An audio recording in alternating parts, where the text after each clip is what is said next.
Welcome back to Les Schwab Tire Center's Outdoor GPS. It's time for Owin's Field Report, sponsored by Les Schwab Tire Centers.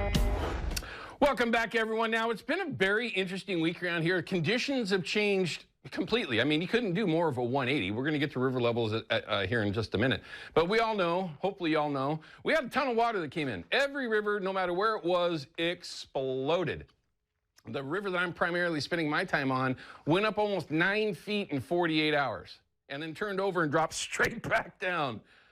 Well, they're all back in pretty good conditions right now. My home river was just, it looked like a baseball field for 4 days, maybe even 5 days this week, and is now also dropped into, well, much better conditions. At least I couldn't really get a good look at it this morning, but definitely as of last night on the way home, it certainly looked a lot better. But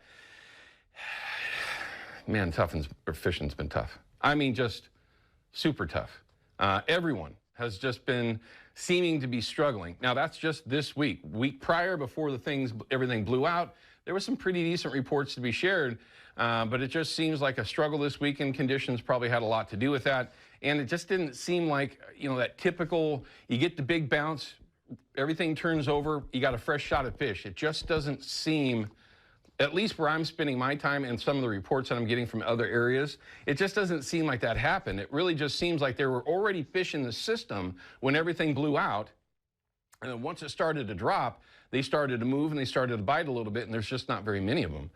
Pretty much, it's just everyone crying the blues. And just to get a few bites this week out of 3 floats, feel pretty good about that. I mean, in the end, a lot of time on the water, a lot of rod hours that were spent. You know, 1 fish or 2 here lost, vast majority released for 1-2 hatchery fish that were actually taken, at least on my boat this week, but we can go ahead and show those photos. My buddy Moose, who is, I'm telling you, I mean, the guy just lucked into as tough as things are, to run across a true dime brute stockfish hatchery, you know, pushing 12, it was 12.2, I think it was on the scale, just a dandy. And everything else that we seemed to buy or seemed to run across was off color, like they had been around a while, unfortunately. It's just one of those things. But things will clean up. Now, I got this question. This was actually one of the viewers from the show, one of our fans of the show, ran across me yesterday in one of the spots, walked right out to where I was sitting on the anchor. It was kind of interesting. But he has, you know, what rods are you using? And I was like, well, I happen to have them laid out. So I just took a shot. This is my starting lineup for rods in my drift boat. And I couldn't be happier. I mean, all these rods from Edge are obviously phenomenal, but the 2 outside rods, those are my plug rods, 2 spinning rods, and then, of course, a matter of fact, that's a perfect segue. Let's go ahead and talk about it. Now, before I get too far, everybody wants to know numbers, right? What the numbers are on the rods. This is the 1004-2, okay? It's a 10-foot fast action, extra fast, 10 foot, 6 to 17. See how these numbers can get confusing? Even for me. So it's just it's a bait caster, right? The Black Whittle line. And I actually picked this one up last year, and I hadn't had a chance to play with it much. 10.6 when you're in a drift boat's a little long, especially if you're by yourself. But the way these rods bend, I was still able to get fish to the net without too much trouble solo. But this particular rod, I got it matched up with a Rocket 10-to-1 reel. And of course, the way that I fish, and several of my buddies do as well, you know, we're fishing fixed floats and a bead.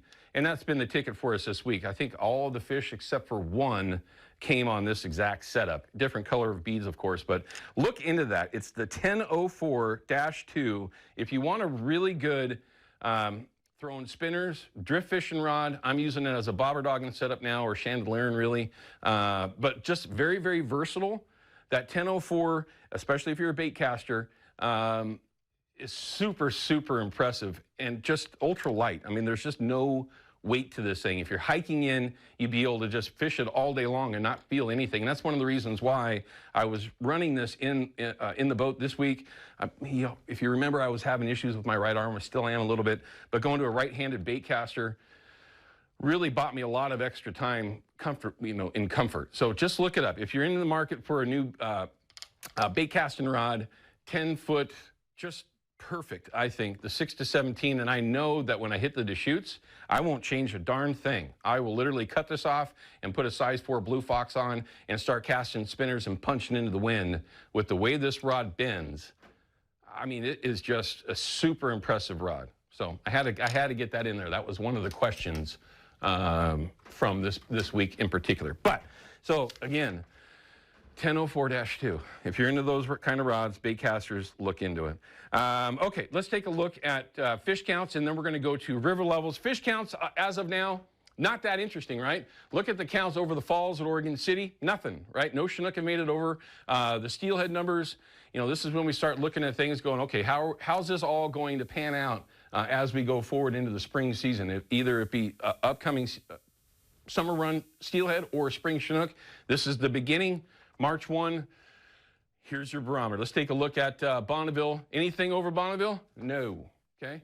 Everything, that means you haven't missed anything yet. Well, I mean, that's one way to look at it. 246 steelhead have gone over. So we're going to start watching this pretty closely. We got until that first week of April before it closes on the Columbia.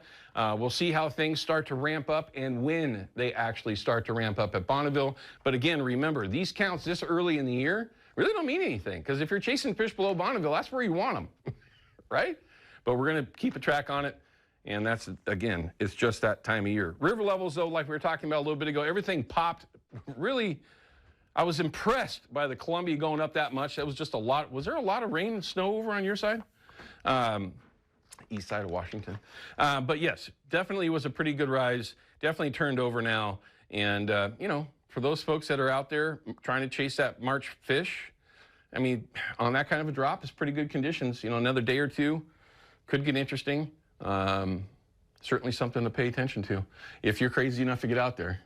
It's one of those things. I know John will be out there. Willamette, same thing. It will be dropping back in quickly.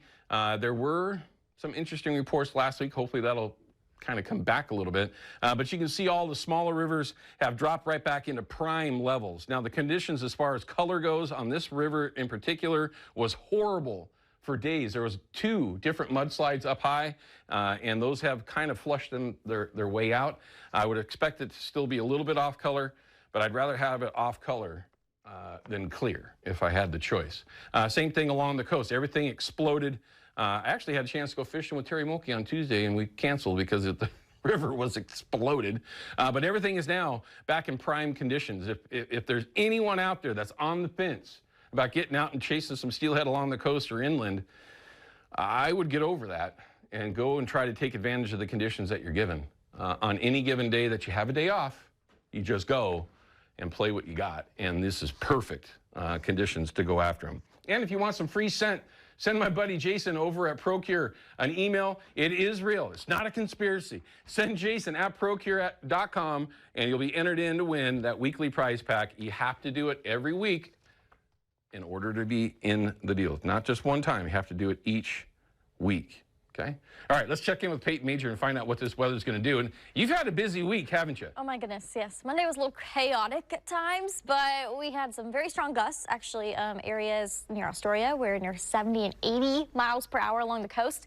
But we have enjoyed the last couple sunny days, and March kicking off really warm as well. Usually we're in the low 50s, and we're actually going to be near 60 degrees.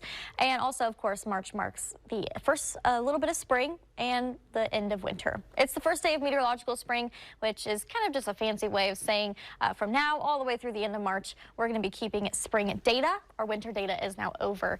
And, meteorology and climatology. Highs today going to be near 60 degrees all up and down our metro and valley locations. The coast is going to hold on to some clouds. I think that's why we're going to see more low and mid 50s. Eastern Oregon, sunny and warm. Bend near 70 later on today. Here's a live look at radar. We do have some showers arriving tomorrow, but honestly, I think a lot of it's going to kind of happen overnight and early tomorrow morning. So if you're kind of south of Tillamook, I think onset is right around 6, 7, 8 o'clock tonight. These will start to branch north eastward, and then we're going to start to see those showers kind of lingering as an area of low pressure rotates offshore. I think a lot of these showers will be over with by the early afternoons. This is not going to be an all-day soaker. Definitely nothing compared to last weekend. All in all, rain, very minimal. I mean, just a little drizzle in the metro, maybe some higher totals along the coast. The Cascades could be around 1 to 3 inches of snow in some areas. We have several opportunities for rain, but none looks that impressive. Monday, I think a lot of us are going to stay dry. Tuesday, rain actually rises in the afternoon, lasts all the way into Wednesday. Thursday, mainly dry. And then Friday could be interesting. I think next weekend we may be tracking another atmospheric river. Right now, it looks to be kind of heading north of us, so we'll see if it starts to shift south. But right now we're going to say Friday, turning wet. We'll see what next weekend holds. Well, we'll see. I love the forecast, though. A little bit of rain, a little bit of sun. I love that. Yeah, nice mix. Peyton, thank you as always. All right, real quickly, let's get Linda in. She called last week and we were unable to get her on. Let's go ahead and get Linda in now. She's got a concern about bird flu. And it's certainly something, obviously, on a lot of people's minds these days. Linda, what's going on? Okay, about two and a half weeks ago on the news, they had like a 3-minute clip of where they caught 5 ducks, wild ducks, and tested them. And of the 5 wild ducks they caught, 4 had the bird flu. Then last night on the news, they had a farmer back in Indiana, Ohio, somewhere in that area, that they raised ducks commercially for sale in restaurants and grocery stores and wherever. He had to destroy his entire flock of 134 million with an M birds. Bird flu. Yeah, it's very, very spooky. No question about it, Linda. Thanks for your phone call. Yeah, it is certainly something that's on the forefront of a lot of people's minds. Every year for the last decade or so, I hunt on a state-run piece of property for ducks. And they've been testing for bird flu for at least a decade. And it's been interesting to see how things have kind of progressed, especially with they're very intense about their testing during the hunting season as well. So yeah, it's certainly something that a lot of us that are very, very concerned about for a number of different reasons, no doubt about it. Linda, thanks for your phone call. All right, we're going to cut the break. When we come back, I've got the man himself, the one and only Jared Higginbotham, here in the studio from Yakima Bait. We're going to talk about the buy 3, get 1 free deal, but we're also going to lean on him for a couple of really cool tech tips. We'll have that in just a couple minutes. Outdoor GPS is brought to you by P-Line, because we fish, by Hawken Fishing, perfection in fishing gear, and by Haxton's Canvas and Upholstery, the trusted name of the Pacific Northwest. Nobody enjoys the outdoors more than I do. And these are what gets me there. Les Schwab offers a free pre-trip safety inspection. How does this help the average customer that comes in? We call it our safety status check, and every vehicle that comes into our shop is going to get one. Big thanks to Les Schwab for your continued support and sponsorship of Outdoor GPS, and I look forward to many years of more adventures on your tires.